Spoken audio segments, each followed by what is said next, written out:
오직 믿음으로 하나님의 인도하심을 구하라 라고 하는 말씀의 제목으로 하나님께서 주시는 말씀을 증거하길 원합니다.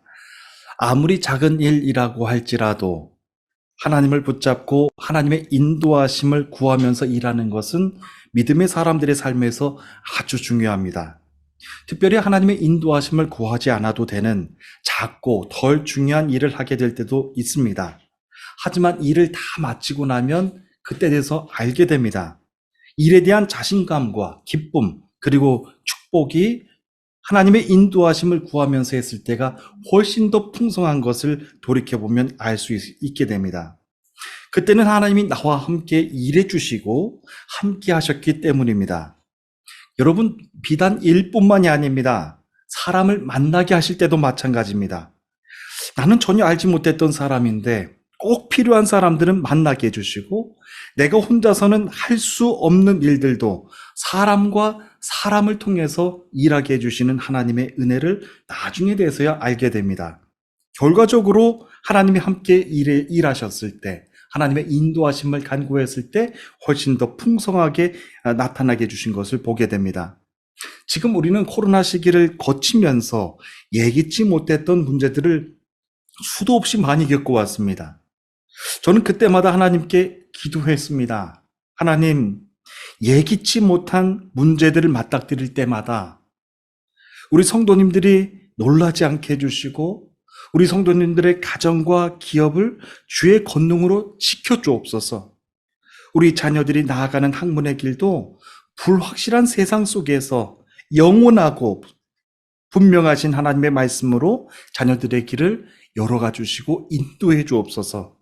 하나님이 직접 일해 주시고 하나님이 지켜 주옵소서 라고 기도하면서 하나님의 인도하심을 구하면서 지금까지 왔습니다. 이와 같이 복된 시기를 지나면서 얼마나 감사가 더 되는지 모릅니다.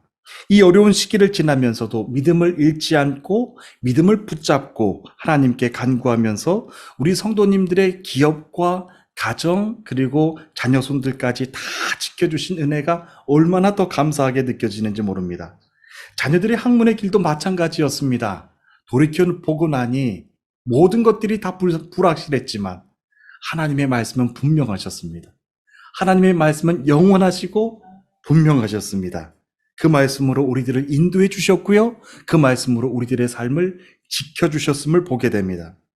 그런데 오늘 하나님께서 주시는 말씀, 본문을 보게 되면요. 제가 지금까지 간구해왔던 그런 기도의 제목들과는 사뭇 다른 그런 말씀들을 전하고 계십니다. 첫 말씀이 이렇습니다. 너희가 여러 가지 시험을 직면할 때마다 그것을 온전한 기쁨으로 여기라 라고 말씀하십니다. 여기서 말씀하시는 시험이라고 하는 것은 시련과 삶의 문제들을 뜻합니다. 다시 말하면 너희가 직면한 문제들, 시련들이 해결되고 풀리는 것으로 기뻐하는 것이 아니라 문제와 시련을 당할 때마다 그 문제와 시련을 기뻐하라고 하시는 말씀입니다. 세상에 어떤 사람이 시련이 올 때마다 그 시련을 기쁨으로 여기는 사람이 어디에 있을까요? 그것을 기쁨으로 받아들이고 기쁨으로 일하는 사람이 또 어디 있을까요? 시험과 시련과 같은 것들은 될 수 있으면 피하고 싶은 것들입니다. 기억하기 싫은 것들입니다. 할 수만 있다면 지금 겪고 있는 시련들도 빨리 지나갔으면 하는 것이 사람의 바람입니다. 그런데 야고보 사도는 그렇게 말하는 것입니다. 오히려 시련을 당할 때마다 그 시련을 기쁘게 여기라 라고 전하고 계십니다. 사람이 예전에 없던 문제들, 사람이 예전에 겪어보지 못했던 시련의 일들을 갑자기 맞닥뜨리게 되면 굉장히 불편하고 보통의 사람들은 걱정스럽고 마음의 두려움이 커지게 됩니다. 잘 되던 사업장이 어느 날 갑자기 기울기도 합니다. 그리고 평생을 병원 한번 가지 않았던 사람인데 갑자기 어느 날 검사를 받았는데 암 진단을 받기도 합니다. 얼마나 놀랄까요? 그리고 또 큰 문제 없이 평안하게 지내왔던 가정이었는데도 불구하고 누구한테도 그 불화의 그 분위기를 한 번도 알리지 않았던 그런 가정이었는데도 불구하고 어느 날 갑자기 남편과 아내가 불화가 생기기도 하고 자녀손들끼리도 불화의 문제가 생기기도 합니다. 이와 같이 어느 날 갑자기 찾아오게 되는 이 불화의 문제들, 예기치 못한 시련의 문제들을 겪을 때마다 믿음의 성도들이 얼마나 당황하고 그때마다 마음에 걱정이 되는지를 모릅니다. 사람이 이처럼 예기치 못한 일들, 문제들을 겪게 되면 보통 사람들은 그 문제들 때문에 많이 걱정하고 두려운 마음을 갖게 됩니다. 그리고 그 문제들을 피하고 싶은 마음이 생기게 됩니다. 그리고 빨리 해결될 수 있도록 애를 씁니다. 이렇게 예기치 못한 시련의 일들은요, 하나님을 잘 믿는다고 피해가는 게 아니더라고요. 예기치 못한 문제들, 예기치 못한 고난들은 예수님을 잘 믿어도 오게 되더라고요. 예기치 못한 시련의 문제들, 그런 문제들은 세상 사람들과 똑같이 우리 믿음의 사람들, 예수님을 잘 믿어도 오게 됩니다. 그런데 이 같은 일들을 겪게 될 때 우리 믿음의 사람들이 세상 사람들과 달라지는 것 한 가지가 있습니다. 어떻게 하면 갑자기 맞닥뜨려진 지금의 시련들, 문제들을 빨리 회복할 수 있을까? 빨리 해결할 수 있을까? 빨리 지나칠 수 있을까가 아니라 바로 그 순간부터 하나님의 인도하심을 구하는 것입니다. 아무리 급한 문제가 생겼다고 하더라도 그때부터 하나님께 먼저 간구하고 하나님 인도해 주세요. 지금의 시련의 문제들 잘 극복할 수 있도록 하나님 인도해 주시고 도와주세요. 라고 하면서 하나님의 인도하심을 구하게 된다라고 하는 것입니다. 또 내가 옳게 생각했던 일들도 그렇습니다. 지금까지 내가 옳게 생각해 왔던 일들도 하나님께 다시 여쭙고 하나님, 이것은 내가 옳게 여겼던 문제였는데 왜 이게 시련으로 다가왔을까요?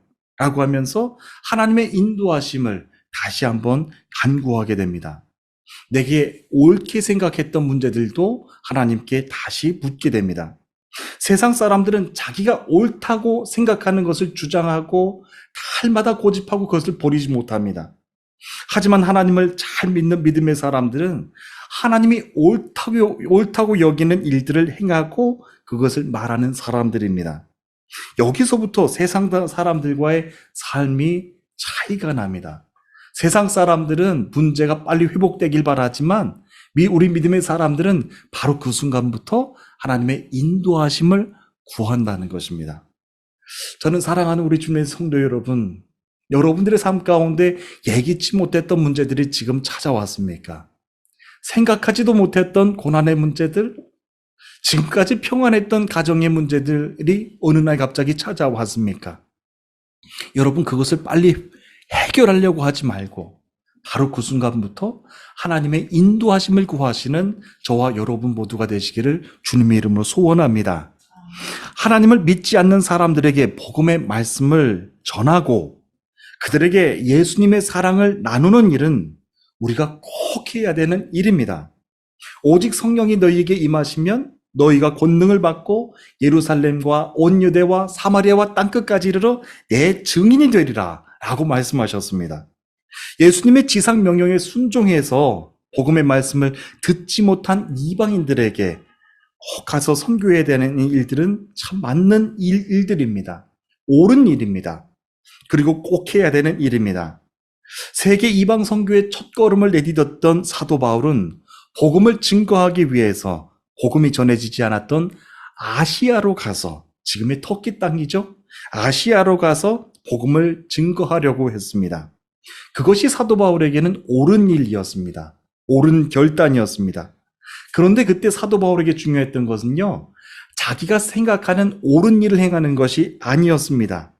내가 옳다고 생각했던 길에서 돌이켜서 성령님이 인도해 주시는 길로 돌아서고 순종해서 나가는 것이 그때 사도 바울에게는 가장 중요했습니다.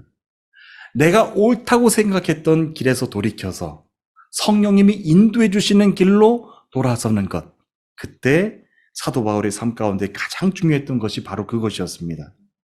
세계 이방 선교의 첫 걸음을 내딛었던 사도 바울의 그런 삶을 돌이켜보면 우리가 오늘날에도 배우게 되는 일들이 참 많습니다.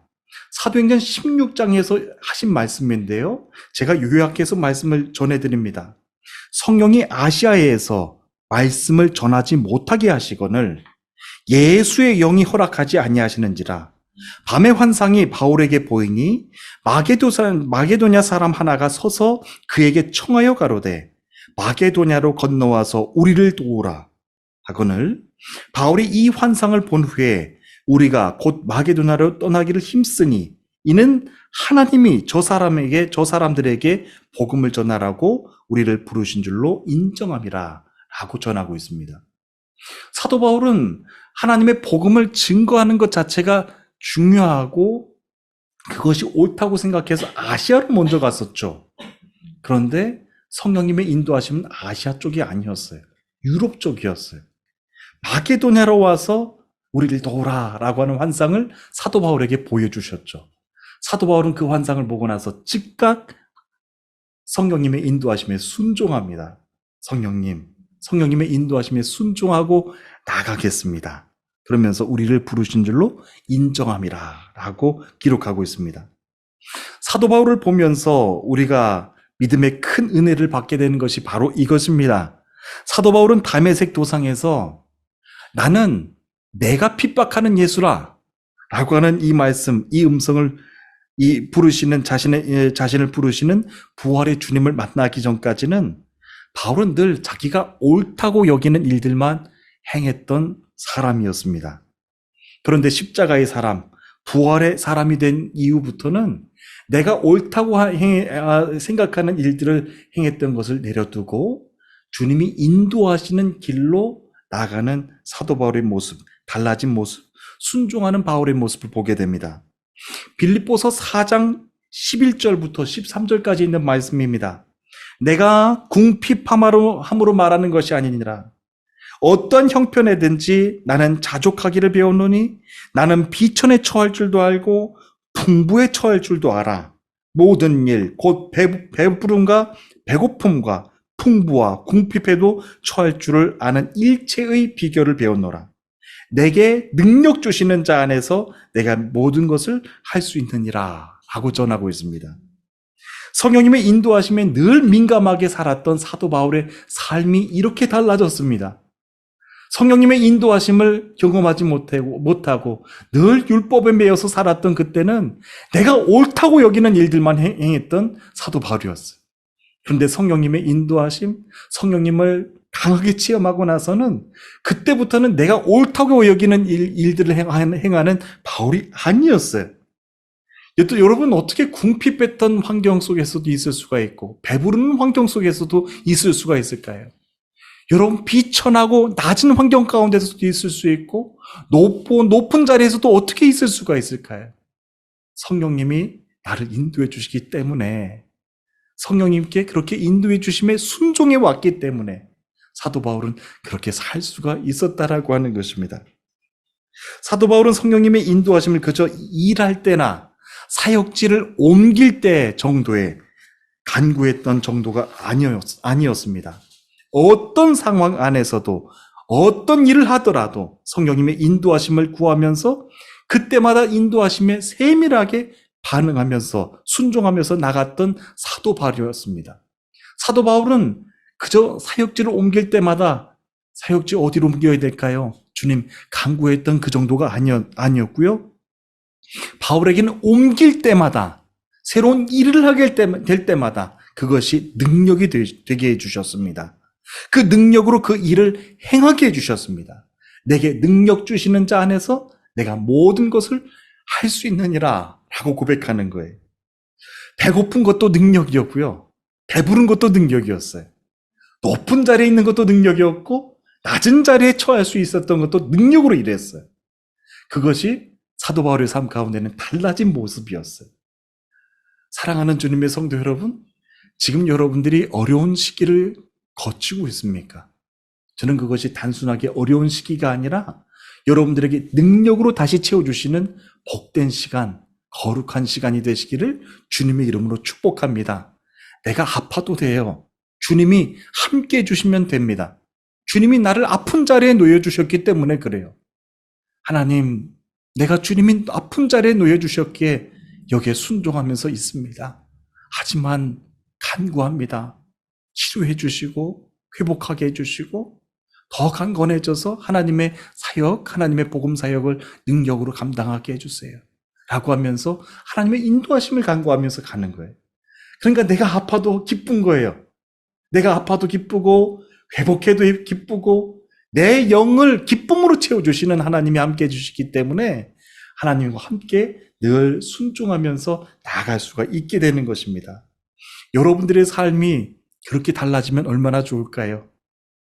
날마다의 삶이 하나님, 오늘의 삶이 하나님께만 영광이 되기를 원합니다.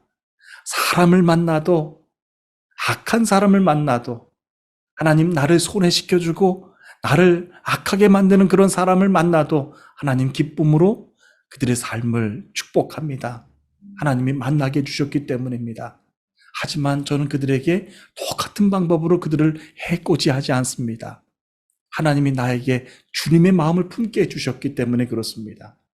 주님의 귀한 사랑을 가지고 나갈 때 늘 순종하면서 나가는 주의 거룩한 아들, 딸들이 되게 해주세요. 라고 하면서 간구하면서 나가는 것입니다. 그러고 보면 여러분들이 만나는 모든 사람들이 다 귀하게 여겨지시는 거예요. 그러고 보면 여러분들이 만나는 모든 사람들이 천국에서의 귀한 영혼들로 기도의 제목 가운데로 세워주시는 분들이라고 하는 것을 배우게 됩니다. 우리 예수님이 십자가의 고난을 끝까지 인내하고 지키실 수 있었던 이유도 바로 그것입니다. 세상 사람들은 예수님과 함께 하시는 하나님을 볼 수가 없었어요. 하나님이 보이지를 않으니까 예수님이 혼자 지시고 십자가를 짊어지시고 가신 그 십자가의 길이 저주받은 십자가, 무능한 십자가라고 하면서 조롱을 했어요. 그런데 우리는 예수님을 붙잡고 계시는 하나님을 늘 볼 수가 있었어요. 사랑하는 내 아들아, 끝까지 네가 십자가의 사명을 감당하길 원한다 라고 하면서 십자가 곁에서 늘 주님과 동행하셨던 우리 하나님이 계셨음을 우리는 알게 되는 것입니다. 그래서 예수님이 십자가의 사명을 끝까지 순종하고 나아가셨어요. 시련의 길을 끝까지 채우셨어요. 그러므로 여러분들이 당하고 겪고 있는 지금의 시련의 일들도요, 단순하게 시련의 일들이 아닙니다. 오늘 본문에서 보면 믿음의 시련의 길이라고 했어요. 믿음의 시련이라고 했어요. 단순하게 세상적으로 말하면 시련의 일들이지만 믿음의 시련이라고 말하고 있어요. 믿음의 시련으로 극복하는 여러분 능력이 되시기를 주님의 이름으로 축복합니다. 항상 여러분들 곁에서 여러분들을 지켜주고 계세요. 하늘에 계신 우리 아버지는 예수님이 십자가의 사명을 끝까지 붙잡을 수 있도록, 끝까지 이룰 수 있도록 여러분들이 오늘 겪는 시련의 일들도 함께하고 계시는 줄 믿으시길 바랍니다. 그렇습니다. 지금 하늘에 계신 우리 아버지는요, 저와 여러분들이 겪고 있는 모든 일들, 모든 문제들, 예기치 못한 문제들까지도 다 알고 계십니다. 여러분 왜 알고 계실까요? 여러분들이 끝까지 믿음으로 인내하며 그 믿음의 시련을 채우기를 원하신다라고 하는 말씀입니다. 그러므로 지금 겪게 된 문제가 내가 실수해서 생긴 일이 아니고 전혀 예상치 못한 일이었다고 하더라도 하나님이 그 순간부터 함께 해주신다는 것을 우리가 확실하게 믿기만 하면 그때부터는 문제가 더 이상 문제가 아닌 것을 보게 됩니다. 시련도 시련이 아닌 것을 알게 됩니다. 세상에서 겪게 되는 시련들과 똑같은 시련들이 아님을 우리는 알게 됩니다. 아무리 예견치 못했던 문제들이 여러분들 곁에 지금 와 있습니까? 여러분, 그때 중요한 것, 그 문제들을 풀려고 하지 마십시오. 그 문제들이 지나가기를 원한다고 하나님께 구하는 기도도 하지 않기를 바랍니다. 그 순간부터 하나님 나를 인도해 주세요.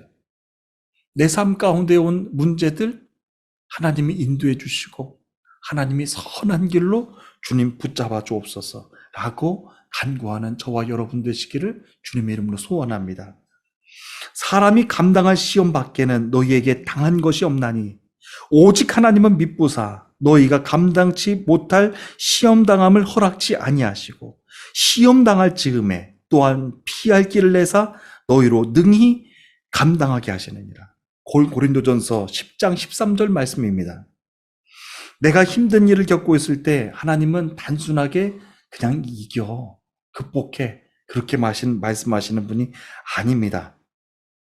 너희가 감당할 시험 밖에는 허락치 아니하셨는데, 그리고 시험 당할 쯤에도 피할 길을 내어주신다고 하셨는데, 사랑하시는 거예요.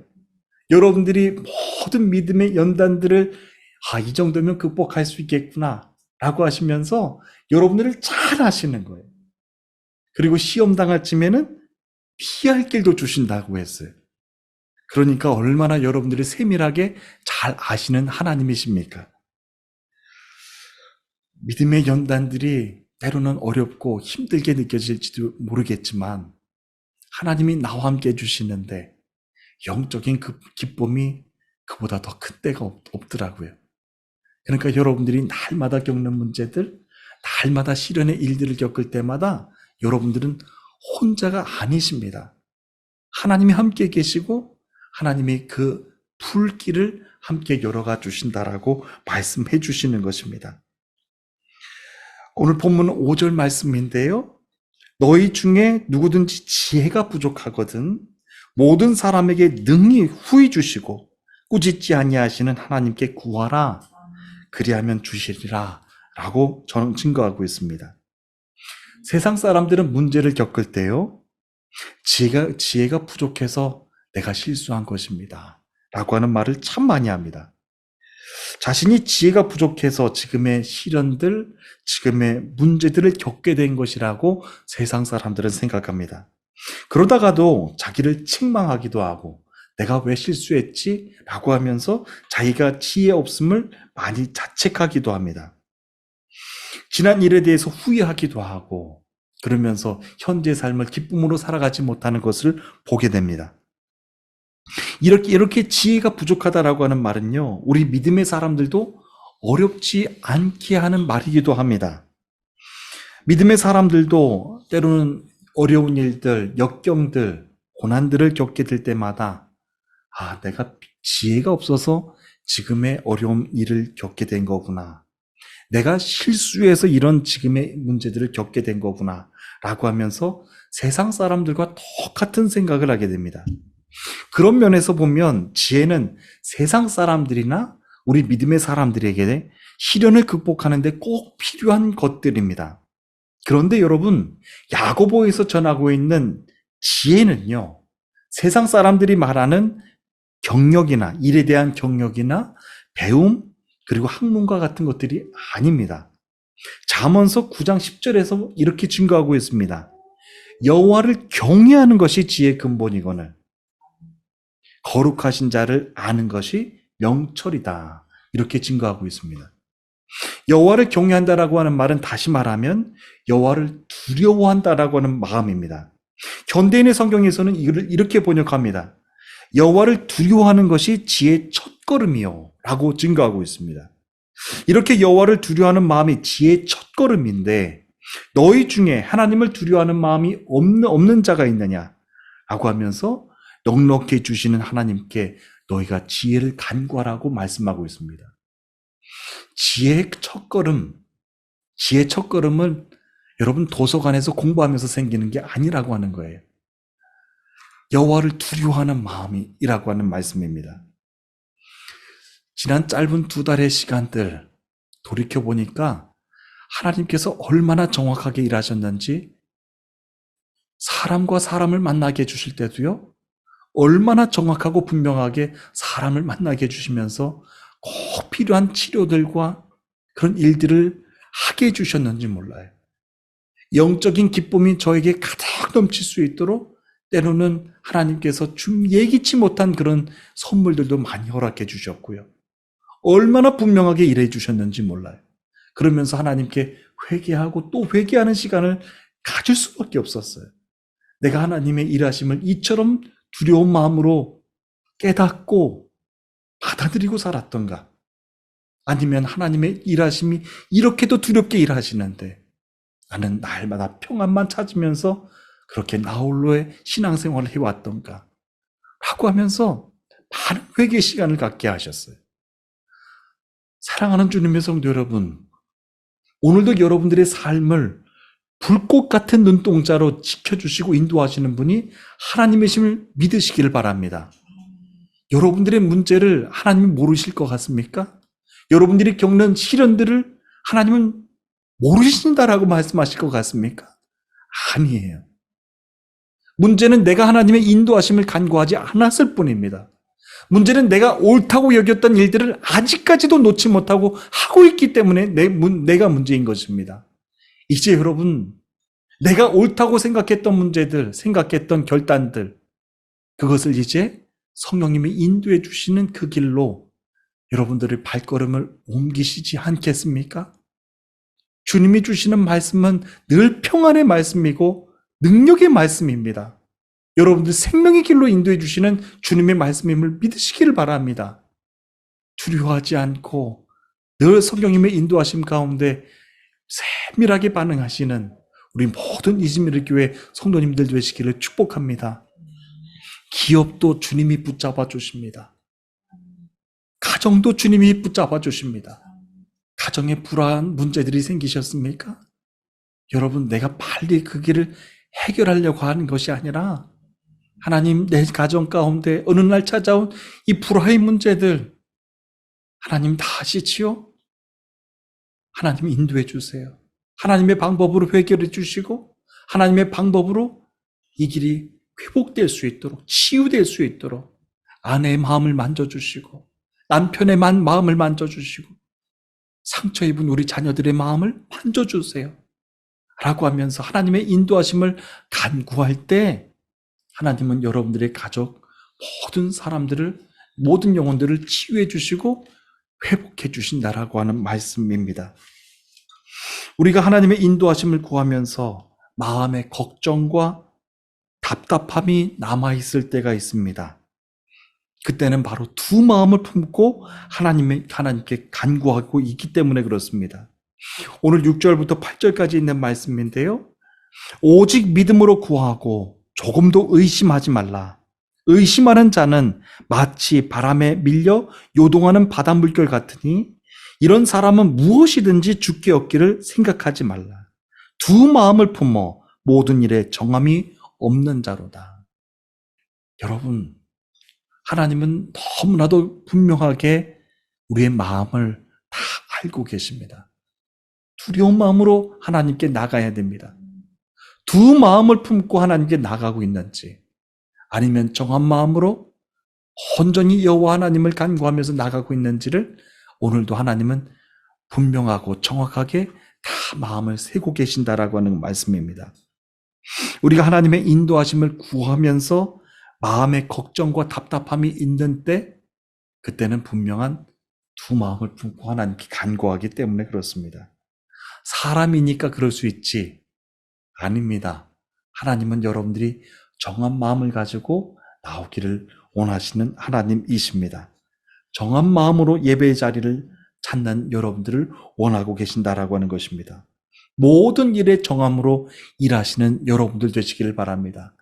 기업의 일을 감당하실 때도, 가정의 일을 감당하실 때도, 우리 교회 일을 감당할 때도 마찬가지입니다.